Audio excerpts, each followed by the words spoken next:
Have you ever walked into a room and forgotten why you went there, or stood in front of someone you love, searching for their name, even though your heart remembers everything about them? If that's happened to you recently, I want you to take a breath with me. Inhale and exhale gently. You're not broken, you're not alone, and more importantly, this may not be a problem that needs fixing. Maybe it's an invitation. You see, when we think of memory loss, we often go straight to fear. What if I forget everything? What if I lose myself? But here's another possibility. What if forgetting is part of remembering what truly matters? What if memory in this season of life is less about details and more about depth? Today, I'd like to walk beside you through 6 gentle reflections on memory. Each one is a quiet doorway, a story, a pause, a soft Buddhist whisper, leading you not just to sharper recall, but to something even deeper, clarity of heart. Now, some may say, you're just romanticizing aging, or we should fight memory loss with stronger methods, sharper tools. And yes, science matters, care matters. But here, in this space, we're not rushing to fix. We're here to understand, to tend to the mind, not with urgency, but with kindness. So come, let's begin this quiet journey into the landscape of memory, where forgetting is not failure, and remembering is an act of love. Part 1. The mind is like a garden. There once lived a woman named Eleanor, 82 years old, quiet as a winter morning, and beloved in her small town for always remembering everyone's birthday. She had that gentle habit of touching your arm when she spoke, like she was anchoring you in kindness. Her eyes were soft but sharp, like candlelight that still danced even when the wind came close. But lately, things had started to blur. One morning, as she sat on the porch watching the early sun stretch across her hydrangeas, her granddaughter Lucy came bouncing up the steps. Eleanor smiled and opened her arms, but something faltered. Her voice hesitated. The name, Lucy's name, wouldn't come. It was like reaching into her favorite drawer and finding it empty. She laughed it off, touched the girl's face, and said, "Oh, sweetheart, it's you." But inside, a cold wind had begun to blow. Later that night, Eleanor sat by herself, her tea long gone cold, and whispered, "What else will I forget?" And in that moment, something ancient stirred inside her. Not fear, but a memory. Not from the mind, but from the heart. She remembered something a Buddhist monk had once said when she was much younger, visiting a temple during her travels to Kyoto. He had told her, "The mind, like a garden, grows what is planted. If you water weeds, they will thrive. If you water compassion, clarity, and calm, these will grow." She had smiled politely then, not fully grasping his meaning. But now, decades later, the truth of it returned with surprising clarity. So the next morning, Eleanor did something different. Before reading the paper or checking the calendar, she sat on her porch, closed her eyes, and placed both hands gently over her heart. She whispered her granddaughter's name 3 times. Lucy, Lucy, not as a test, not as a measure of her memory, but as an offering, a watering. Then she breathed deeply, as if she were inhaling light and exhaling fog. She remembered the monk's voice again. The mind remembers what the heart repeats. And so she made it her new ritual, not to force memory back into her grasp, but to tend to it gently, like one would a delicate flower just beginning to bloom. Each day, she picked one memory, just one, and revisited it. Not like someone rushing through a dusty photo album, but like someone lighting incense in front of an altar. She would recall the sound of her husband's laugh when he couldn't open a stubborn jar, or the scent of vanilla her mother used to dab on her wrists before church. Just one memory a day. No pressure, no scoreboard. Over time, something beautiful happened. Her anxiety lessened. The shame that had curled up in her chest began to unravel. She wasn't failing, she was tending. And she found that the more kindness she gave to her mind, the more it gave back. There's something important in that, isn't there? In the West, we often treat memory like a machine. When it malfunctions, we panic. But the Buddhist view is more like a garden. The mind needs warmth, patience, and care. It is alive. It grows, it wilts, and it can bloom again. Weeds of distraction and judgment grow easily, but so can seeds of stillness. Have you ever thought of your mind like that? As something sacred to care for, rather than something broken to fix? One evening, Lucy came to visit again. As she stepped through the door, Eleanor beamed and said her name, this time without hesitation. Lucy looked surprised, and Eleanor just winked. "I've been practicing," she whispered. They sat together in the fading light, sipping chamomile tea, and Eleanor taught Lucy her little morning practice, the watering of the mind. A ritual not of perfection, but of presence. And that is what memory becomes in old age. Not a vault of facts, but a field of presence. Not a place to retrieve data, but a space to revisit meaning. And meaning, dear friend, is never truly lost. It only waits to be touched with care. So maybe you too can begin to tend your garden, not by trying to remember everything, but by choosing one thing each day to remember gently. As the Buddha once said, with our thoughts, we make the world, and with our gentle thoughts, we can remake the mind. Now let us walk quietly toward the next story, one that reminds us that not all remembering happens in the mind. Some of it lives in the heart. Part 2. Remembering with the heart. Some things, they say, are never forgotten. But what if I told you that the sharpest memory isn't always stored in the brain? Sometimes the most powerful remembering lives not in the mind at all, but quietly, tenderly in the heart. There's a story I want to share with you, one that still gives me goosebumps when I recall it, even now.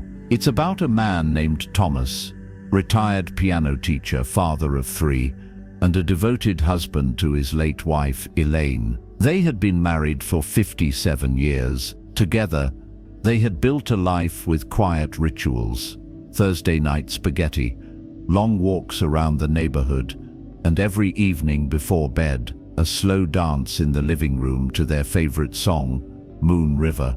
But time, as it does, moved on, and Thomas began to change. At first it was just small things, forgetting the keys, repeating questions, getting lost in conversations. But gradually, the forgetting deepened. He couldn't recall the names of neighbors he'd known for years. Then one day, he looked at a photograph of his wedding day and stared at it as if it belonged to someone else's life. His children grew worried.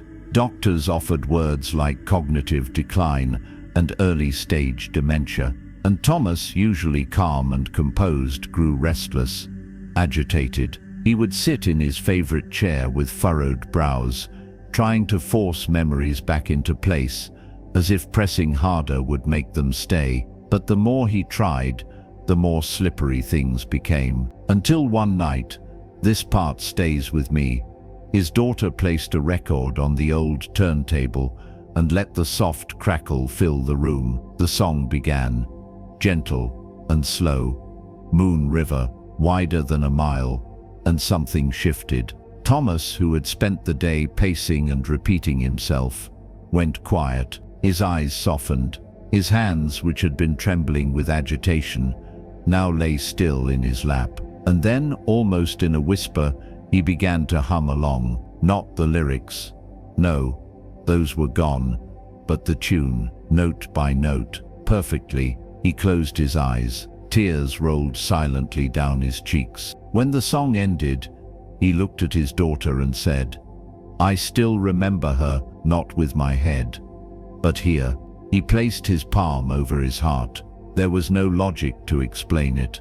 The details of names, dates, places, they had slipped through his mind like sand through fingers. But the feeling, the love, the warmth of their dance, that had stayed. In Buddhism, there's a concept called vedana, often translated as feeling tone. It's the quality that sits beneath our experiences, the part that tells us whether something is pleasant, unpleasant, or neutral. But more deeply, it is that inner echo, that emotional imprint that lingers even after the facts have disappeared. And this is what Thomas had touched. He had remembered, not with thought, but with tenderness. And isn't that a kind of remembering too? You see, when we talk about memory, we often imagine it like a filing cabinet, names, numbers, addresses. But there's another kind of memory, a softer, quieter one.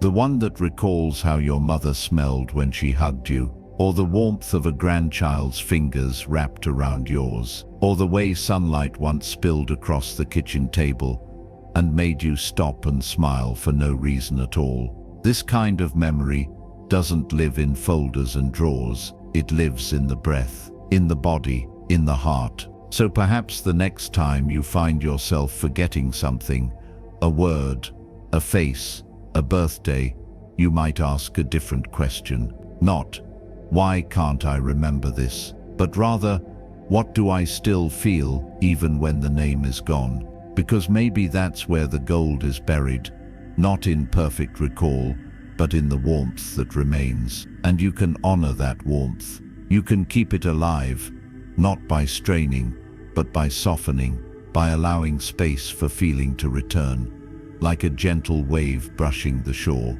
Try this with me. Take a deep breath. Let your mind be quiet. Now bring to mind not an image, but a feeling, a moment of love, of peace, of stillness. Don't try to see it clearly, just let it rise, like steam from a cup of tea. Whatever comes, let that be your memory today. Because sometimes remembering with the heart is enough, more than enough. And so, we continue. Let us now turn to another reflection, one that reminds us that the practice of remembering can be cultivated not through effort, but through presence, through mindfulness, through the gentle art of being here, now. Part 3. Mindfulness for Memory. There is a small cafe not far from where I live. Nothing fancy, just chipped porcelain mugs, the smell of cinnamon rolls in the morning, and a quiet hum of conversation among regulars who always seem to sit at the same tables. It's the kind of place where time doesn't rush, where things are remembered because they're allowed to settle. And that's exactly where I met Margaret. She was in her mid-70s, always wore a soft green shawl, and had the posture of someone who had carried many things in life: grief, love, laughter, and the quiet ache of time passing. Margaret was, as she put it, a woman who used to remember everything, but lately, not so much. She told me, over a lukewarm cup of tea, that her days had begun to blend. She'd forget what she had come into a room for, misplace her glasses only to find them on her head, and once even missed her doctor's appointment by an entire day. "I used to be sharp," she said, her voice cracking just a little. "I ran my own business, I raised 3 kids, and now I sometimes forget if I've eaten lunch." I listened, I nodded, and then softly, I asked her, "When was the last time you fully tasted your lunch?" She blinked. "You mean like, paid attention?" "Yes, just that," she laughed, gently.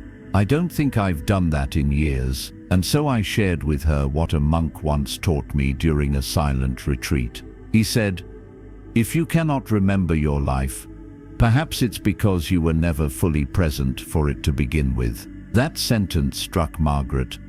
just as it had struck me all those years ago. Because the truth is, much of what we call forgetting isn't really about memory loss.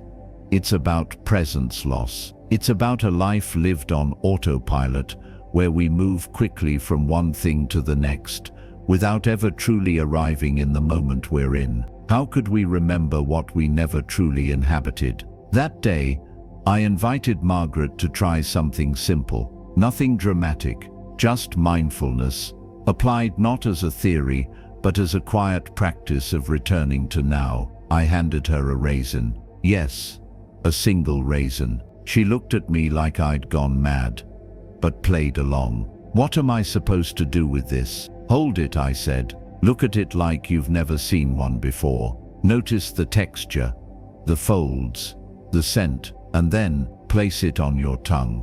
Don't chew, just feel. And when you're ready, let it become part of you. It sounds silly, I know, but that tiny moment, that raisin, became an anchor. That's what mindfulness does. It gives you something to hold on to when the waves of forgetfulness feel too strong. It doesn't restore lost memories, but it teaches you how to plant new ones, rooted in full presence. Over the weeks that followed, Margaret made it her morning ritual to sit by her window, sip her tea slowly, and name 5 things she noticed. The way the sunlight touched the curtain, the distant bark of a neighbor's dog, the smell of her chamomile, the warmth of the cup in her palm, her own breath. She wasn't trying to remember the past anymore. She was living in a way that would be worth remembering, and gradually something shifted.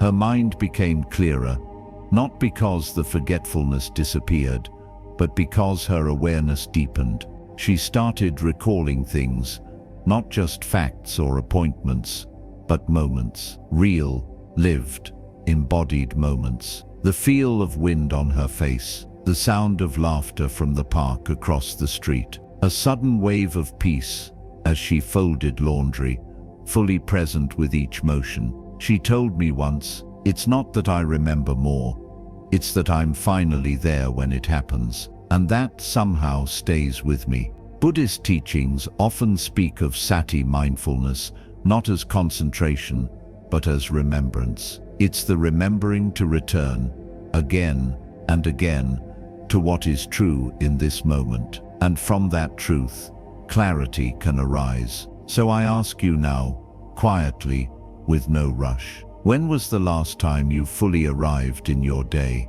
Not just passed through it, not just got things done, but truly lived it. If the answer is, I don't remember, then you've already begun. Because the noticing is the doorway. And if you'd like to try a practice, just once today, choose one ordinary act. Washing your hands, tying your shoes, making a cup of coffee, and do it as if it's the most sacred thing in the world, because maybe it is. And when we begin to live like that, the mind doesn't need to remember everything. It only needs to remember this: I was here, I was fully here. Now let us walk together to another kind of remembering, a different one, a quieter one that honors not what stays, but what softly leaves. Part 4. Forgetting is also a gift. It was a rainy afternoon when I met Charles. He was sitting alone at a public library, hands resting gently on the worn spine of a book he hadn't turned a page in for over an hour. His eyes weren't reading, but drifting out the window into the grey mist that hung over the town like a heavy blanket. I sat near him, not out of intention, but because the quiet seemed to call me there. After a few minutes of shared silence, he turned to me and said softly, "I can't remember my wife's laugh anymore." There was no drama in his voice, no anger, just a quiet ache. The kind that comes when you realize that something precious has slipped out the back door of your mind and you hadn't even noticed it leave. "I remember her hands," he said. "The way she used to peel oranges with her thumbs, the way she always folded towels in perfect thirds. But her laugh, it's gone. And then he chuckled. Funny, isn't it, that I can remember the way she folded towels but not the sound that made me love her in the first place. I didn't know what to say at first. I simply nodded and placed a hand on the table between us. No words, just presence. And after a while, I told him a story, one I had learned from an old monk in Sri Lanka. The monk had once said, "To forget is not always a flaw of the mind. Sometimes it is the mercy of impermanence." Charles raised an eyebrow, and so I continued. There was a man, the monk told me, who carried a satchel of stones, each one representing a regret, a sorrow, a pain from the past. He carried this satchel everywhere, convinced that remembering each stone was a way to honor his past. But the bag grew heavier, his steps slower, until one day he sat by a stream, opened the satchel, and let one stone fall into the water. And to his surprise, nothing terrible happened. In fact, he felt lighter, so he let another go, then another. He never forgot the stories behind them, but he no longer needed to carry the weight of each one. Charles looked at me, eyes moist. So you're saying, maybe forgetting isn't all bad? I nodded. Maybe it's not the absence of memory, but the return of space. And that, dear listener, is something I'd like to offer you too. In our culture, we often treat forgetting like failure. We feel ashamed when we misplace a word, or can't recall a face from an old photo. But in the Buddhist tradition, there is a soft reverence for the ephemeral, for that which comes and goes. Like the tide, nothing is permanent, not even memory, and that is not a punishment. It is a kindness. Because if everything stayed, how would we ever move on? How would we ever grow lighter? When we forget a wound, it's not because we've betrayed our pain, but because something in us has healed. When we forget a name, perhaps it's because we're learning to see beyond identity. And when we forget even ourselves, as we sometimes do in the quietness of old age, perhaps we are finally returning to the formless place from which we came. There is beauty in remembering, yes, but there is also peace in letting go. So let me ask you now, what are you still carrying that you might be ready to lay down? Which memory, though once precious, now only weighs on your breath like a shadow? Can you offer it to the river of impermanence and watch it float away, not with sorrow, but with gratitude? There is a Zen saying that goes, "Let go or be dragged." But I'd like to soften that a little for you. Let go, gently. You are not forgetting out of neglect. You are releasing out of wisdom.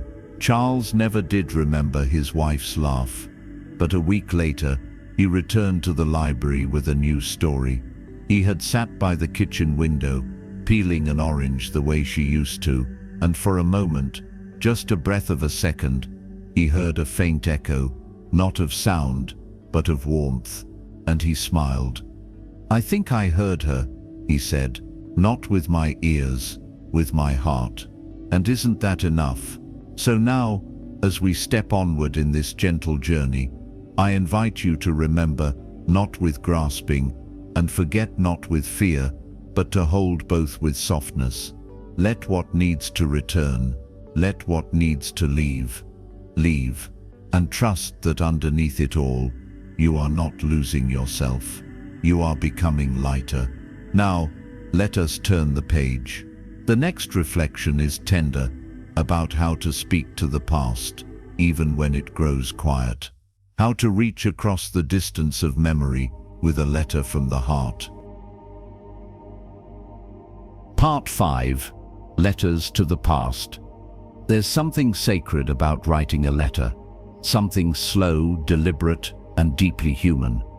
You pause, you breathe, you choose words not with haste, but with care, as if each syllable holds a piece of your soul. In a world where everything moves faster than memory itself, writing a letter feels like reclaiming a moment in time. This part of our journey begins with a woman named Ruth. She lived alone in a small cottage on the edge of town, her house lined with wildflowers and creaking wooden floors that sang when you walked across them. She was in her late 80s, fiercely independent. But lately, her nights had grown long, sleep came slowly, and her thoughts, once orderly, now wandered like leaves in the wind. One evening, Ruth sat in her kitchen with a cup of chamomile tea.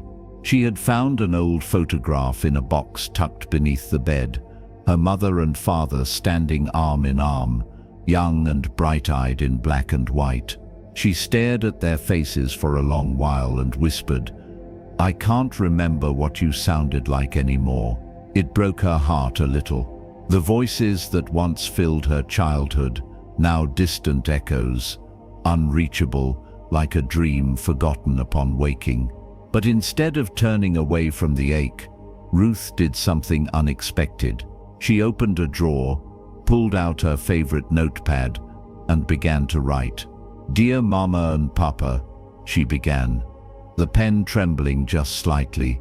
"I'm sorry I don't remember your voices. I try, but the sounds have faded.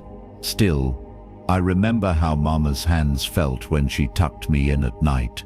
I remember Papa's coat smelled like pipe tobacco and rain. I remember laughter in the kitchen, and the way you both looked at me like I was your whole world." She paused, took a breath, then kept going.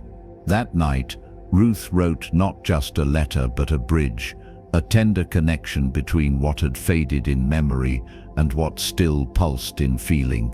The act of writing didn't restore lost details.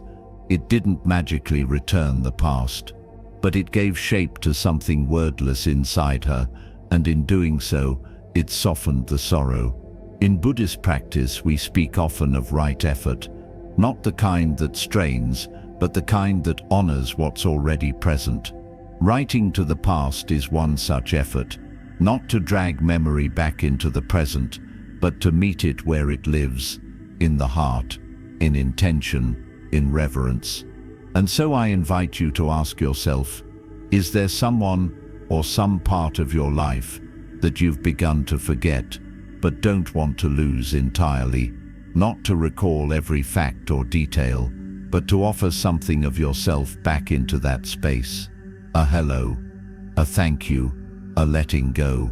You might write to a loved one who has passed, to your younger self who felt lost or afraid, even to a moment, a house, a season, a song that meant something to you. The letter doesn't have to be perfect. It doesn't need punctuation or clarity. It only needs truth, gentle truth, because, dear one, even if your memory falters, your devotion doesn't. I remember a line from Thich Nhat, who once said, "The past is not gone. It lives in every cell of our being."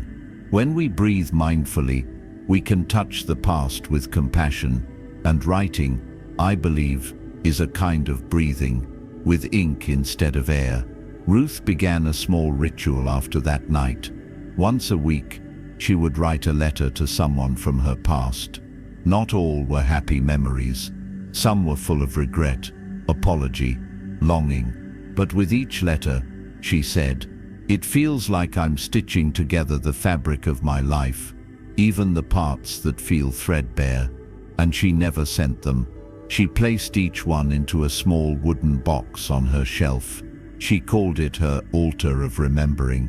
One day her granddaughter asked, "But Grandma, if you don't remember everything, why write it down?" Ruth smiled and said, "Because writing reminds me that I still care, that I'm still here, that they were real." So perhaps today, after this video, you might sit down in a quiet corner, pour yourself something warm, and pick up a pen. Write a letter to a moment that's fading, to someone you miss, to a part of yourself you thought you'd outgrown. Not to fix memory, but to hold it. Not to capture the past, but to bless it. And in doing so, you might find that the distance between then and now softens, just enough for peace to enter. And as we move forward now, there's one final reflection to share, perhaps the most mysterious and the most essential. Because in the end, even if we forget everything, names, faces, even the stories we once told ourselves, there is something we never truly lose, the part of us that watches, that breathes. That simply is. Let us walk together into the quiet heart of remembrance. Part 6. Remembering who you are. It was a Sunday afternoon when I first met Henry. His daughter had wheeled him into the meditation center, though he didn't quite know where he was or why he was there. His eyes, clouded with age and time, scanned the room as if trying to recognize it, or perhaps just remember it. But there was nothing behind his gaze that anchored him in familiarity. Not the incense curling through the air, not the soft cushions lined up in circles, not even the gentle voice of the teacher welcoming him.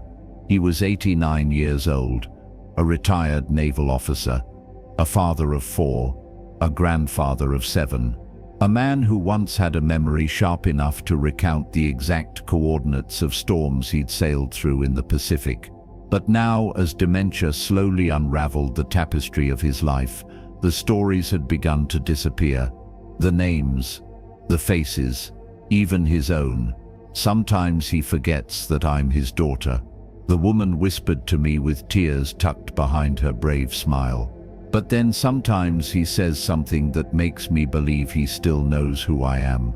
Just for a moment. That moment, I believe, is sacred. Because what happens when memory fades entirely? When there are no more names to call, no more facts to recall, no more linear threads to trace back through time. Who are we without our stories? That question might sound frightening at first, but in the Buddhist path, it is not a threat. It is an invitation. In teachings from the Zen tradition, there is a phrase, "Before I was born, who was I? After I die, who will I be?"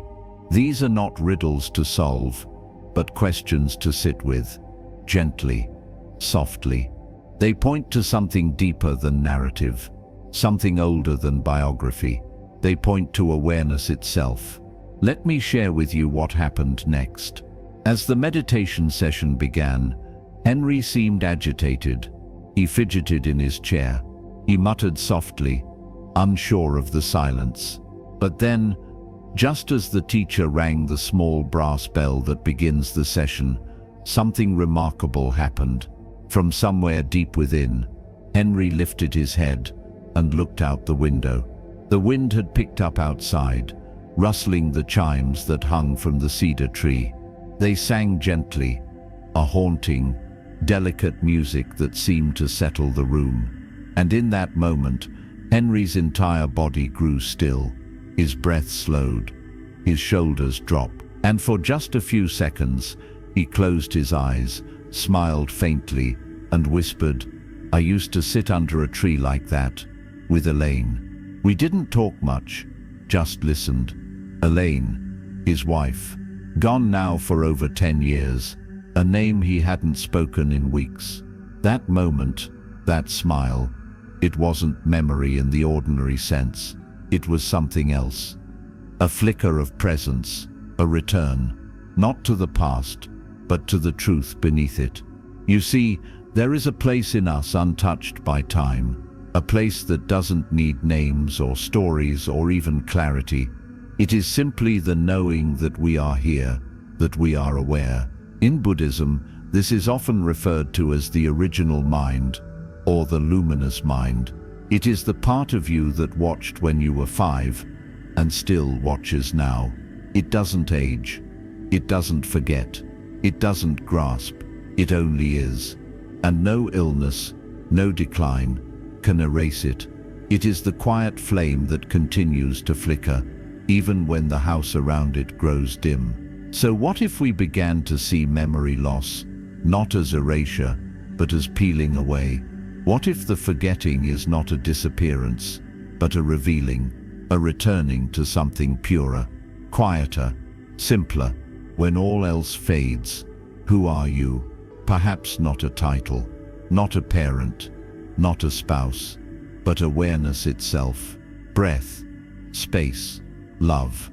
Henry's daughter wept that day, not because her father remembered her, but because she saw him again, not as he had been, but as he truly was, still whole, still here, still radiant beneath the clouds of forgetting. And that, dear friend, is what I want to leave you with. Even if your mind betrays you, your being does not. Even if your stories slip away, your stillness remains. You are not the details of your memory. You are the witness, the breath, the open field through which memory passes. So if one day you can't remember your grandchild's name, or the street you grew up on, or what day it is, let it be okay. Close your eyes. Feel the warmth of your own presence. And remember this: you are not lost. You are not less. You are not broken. You are the sky, vast, clear, and holding everything, even the clouds of forgetting, with peace. As the Buddha once said, just as a candle cannot burn without fire, men cannot live without a spiritual life. And memory, though precious, is not the flame. You are. So sit quietly now. Feel your breath, feel your being, and know, even in silence, even in shadow, you are still here. You always have been. You always will be. So here we are, at the quiet end of the path. We've walked through gardens of memory, danced with music. The mind forgot, but the heart remembered, sat beside the river of forgetting, and written letters to those we still love, even if the details have faded. And perhaps more than anything, we've come home to something deeper, a truth beyond words, beyond names, beyond even memory itself. That truth is you, not the version of you in old photographs, not the one who remembers every birthday, every street name, every recipe, but the one who watches, who breathes, who still shows up each morning with a quiet heart and a soft presence. If your memory is changing, if the pages are becoming harder to turn, may you know that you are still the story. You are still the light that reads it. There is no shame in forgetting, no failure in softness, only space, only stillness, only the sacred work of letting go and letting be. So tonight, or tomorrow morning, or sometime when the world grows quiet, breathe, touch your chest with both hands, and say gently, I am here, I am still me. And that, dear one, is enough. It always has been. May you be peaceful. May you be present. May you remember what truly matters. Thank you for sharing this moment with me.